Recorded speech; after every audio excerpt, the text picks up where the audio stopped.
Greetings, royal family. Love and Hip Hop New York. It is coming to a rapid close. Episode 13. Let's get into these New Yorkers. Now, it's like they wasted no time getting straight to the dumb. You know, they couldn't ease us into the dumb. You know, Mona's just like, all right, here's your dumb, straight out the gate. Phresher. So he decides to get a ring for Jen. Because I guess he's going to be proposing to her. This will be the second time that he will be proposing to Jen. This is what he says. So he thinks it's a good idea to purchase another ring after Jen threw the first one away. And I said to myself, she didn't sell it. Maybe she pawned it. She knew it was cheap. Or she didn't try to sell it, hawk it or something. She just threw it out, right? Smart girl. She threw it out on the highway, Phresher says. This is what he's telling Papoose as they are in the jewelry store. Now, they get Pap in this scene. And it seems like they always get Papoose in these scenes where he's trying to talk sense into these men. And it's like, Pap, sir, stop wasting your good logic on these boys, please. Just, this Phresher is a straight up clown. Phresher was like, yeah, you always be, what did he say? You always be speaking that lie. You always be making sense. That's what people are supposed to do. They're supposed to make sense. Isn't that why you called him down to the ring shop? So keep in mind, we're still, because I'm flabbergasted at this point. Not really, but I'm entertained. Phresher has a new mortgage. He owes Jada money. He says money is tight. Couldn't even get Jen granite countertops and furniture. So he thinks it's a good idea to go to a jewelry store. Okay. This is why I say neither Jen nor Phresher should be out in public unsupervised. We move on to Kimbella. So Jules, he sends a letter to the family. Jules' brother is there, twin, who looks exactly like him. Juel's mom is there. The kids, Kimbella, are there. So she gathers the family around because Juel gave her specific instructions that she is to read this letter in front of everyone, all the family. So she reads it. The gist of the letter goes, I'm sorry, I missed y'all, the end. It's pretty much it. So everyone's getting a little emotional, and Kimbella, she's crying, putting on the theatrics as she's reading the letter. And I just started to wonder, I wonder if they have what do you call it? Like a letter template for inmates. And all you have to do is just kind of add in your family members' names or your loved ones' names. I don't know. That's shady. I thought it was funny. Anyway, Yandy and Remy. We move on to Yandy and Remy. Remy is in the store shopping for leathers and furs, okay? She has these usual little powwows. She likes to wrangle everybody and get everybody together. So Remy ends up meeting her down to the fur and leather shop. She wants Remy to talk to Olivia because of what is going on between Olivia and Rich. You know, for whatever reason, Yandy wants to be peacemaker, I guess. Anyway, now, did you guys notice in this scene when Olivia arrives and then they end up talking, how Olivia was talking a little bit spicy to Yandy? She wasn't giving Remy that energy, but she was talking a little spicy to Yandy. So Olivia says that she is finishing up her album. She's 2-3 songs away. Okay. And basically Cisco ratted out Rich. Now, do y'all think that Olivia has proof that Rich owes her money? Because Yandy asked her, are you going to take Rich to court? She says it's either way it's going to get handled. She didn't say yes. She didn't say no. So Olivia, girl, I wish you good luck. And I just feel like, why not take Rich to court? Everybody else is, girl, join the line. You know, you guys could probably have a class action lawsuit. We move on to Rich Dollars, Joe, and Papoose. For whatever reason, Rich is concerned about a picture that was posted on Instagram of Sin and Joe together. I'm like, what does this have to do with you? And Joe is just like, everybody needs to mind their business, yada, yada. Rich really has nothing to do. What happened to Janeski, y'all? I was thinking about that today. I'm like, Rich is out here bringing old cast members back, and he owes this person money, he owes that. Where's Janeski? He fought so hard to have her sign contracts to work with him exclusively, and we don't see anything going on with her in the show. And the season's almost over. So Joe, during this little meeting, this little outing, they're doing like miniature golf, indoor golf, and Rich says this is what rich white people do. No, honey, they're actually on a golf course. And why did he say rich white people, or did he say rich people? I'm gonna say he said rich people, but they would actually be on the green. Anyway, so Joe, he threw a jab. He threw a jab about Rich being a thief. And Rich says that Olivia still owes him money. So he's just upset because Olivia's out here slandering his name. And Pap, he drops his logic as usual. And Papoose and Joe are trying to get Rich to understand, like, you know, it's not about the money. You guys had a brother-sister friendship, and Olivia wants that back. It don't seem like that to me. I think Olivia wants her money. I'm just saying, I think Olivia wants her money. So they convince him to, you know, sit down and talk to Olivia.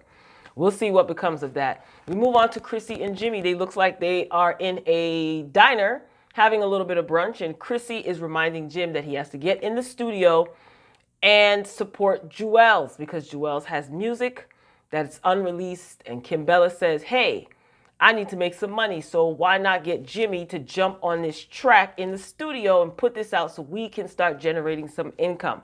So Jim, he tells Chrissy that that Mama Jones kicked him out of her new house after she found out like Chrissy was kind of involved in decorating. So I thought that was funny.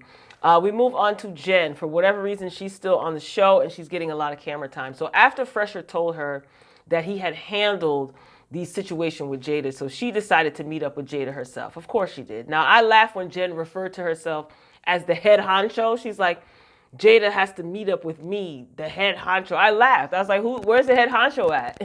Is he going to come out any minute now? Jen, girl, knock it off. So Jen, she penned up this little agreement on paper, you know, obviously penned it up.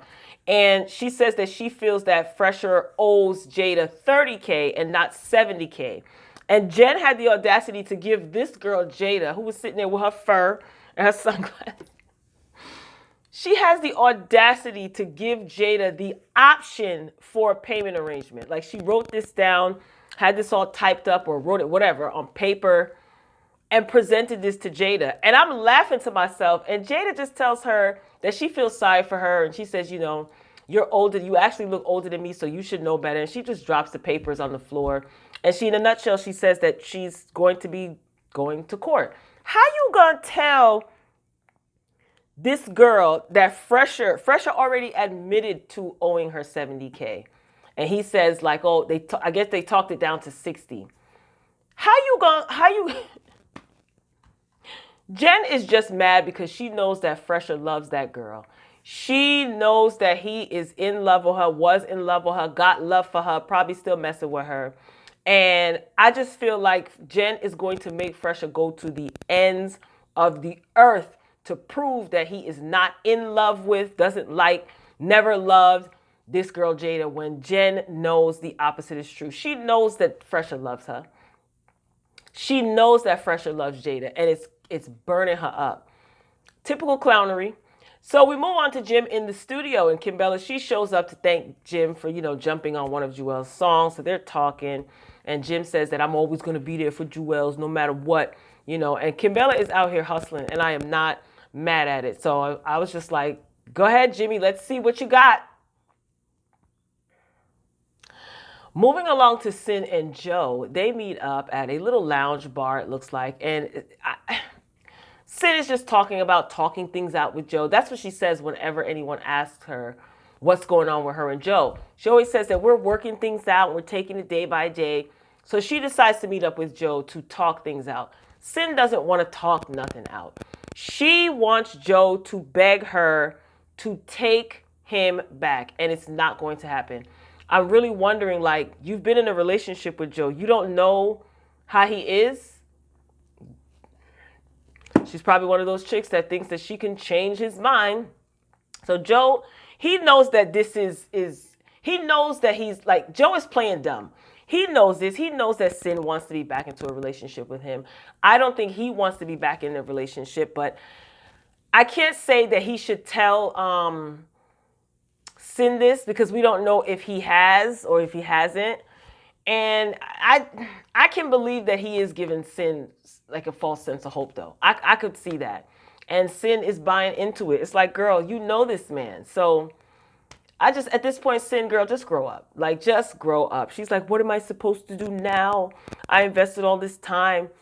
Joe was like, you know, that is something that you have to work on for yourself. He ain't lying, though.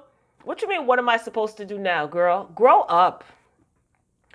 God, speaking of growing up, back to Phresher. So he opens this next scene saying money is tighter than ever right now, right? This is what Phresher says. Yet, he plans on inviting Jen down to his video shoot because he's hustling because he got all these bills to pay. He plans on inviting Jen down to his video shoot to propose to her for the second time. So what I find interesting, right? Jen is so upset with this Jada girl, right? And I find it funny because it's like, how can you be mad at the person that Phresher owes money to? He owes her money. He admitted to this. He owes her money. So how can you be mad at her? Like I said, Jen knows that Phresher loves that girl, Jada. She knows it. And that is why she is giving him hell. And she has to butt in and go and meet with Jada behind Phresher's back.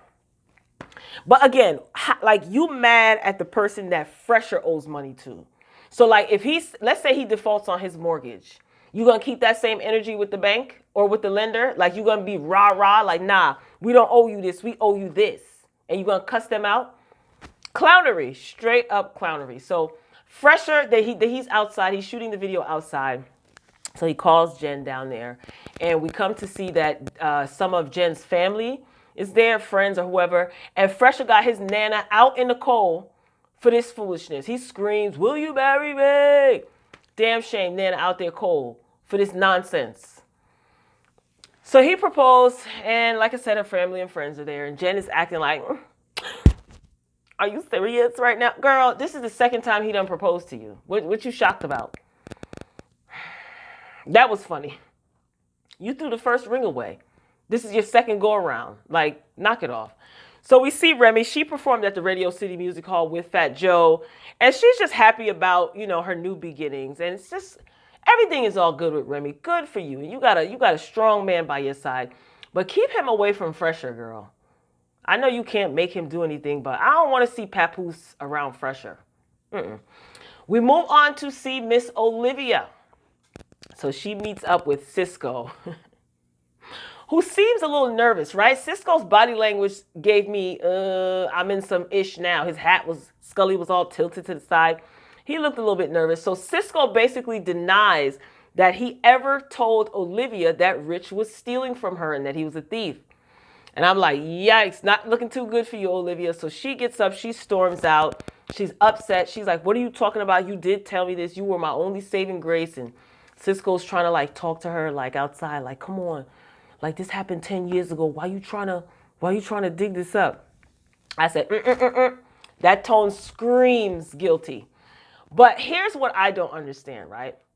Olivia said that after Cisco told her this, she said she had either her accountants or her lawyers look into this, right? So if she called her lawyers or accountants, do they not have paperwork to back up her claims or back up Cisco's alleged claims? I'm confused. Why was Cisco her saving grace? You can't take hearsay or word of mouth before a judge or to a court, no? You said you called your accountants, you said you called your lawyers, one or the other or both. And I guess they looked through the books. That's what you told us. So wouldn't they have documentation? You said you had documentation. That's all you need to go to court, no? Okay, girl. Okay. So next week is the season finale. And it looks like the Creep Squad, some of the Creep Squad members are throwing hands in the street. So, ladies and gentlemen, that concludes this review of Love and Hip Hop New York. So next week is the season finale. And then we move on to the nonsense of the reunion. As far as the reunion for this, do I care? Probably not. I mean, I am going to watch to see what everybody's wearing and see what's going to go on, but I don't think there's much of anything to reune about with this season.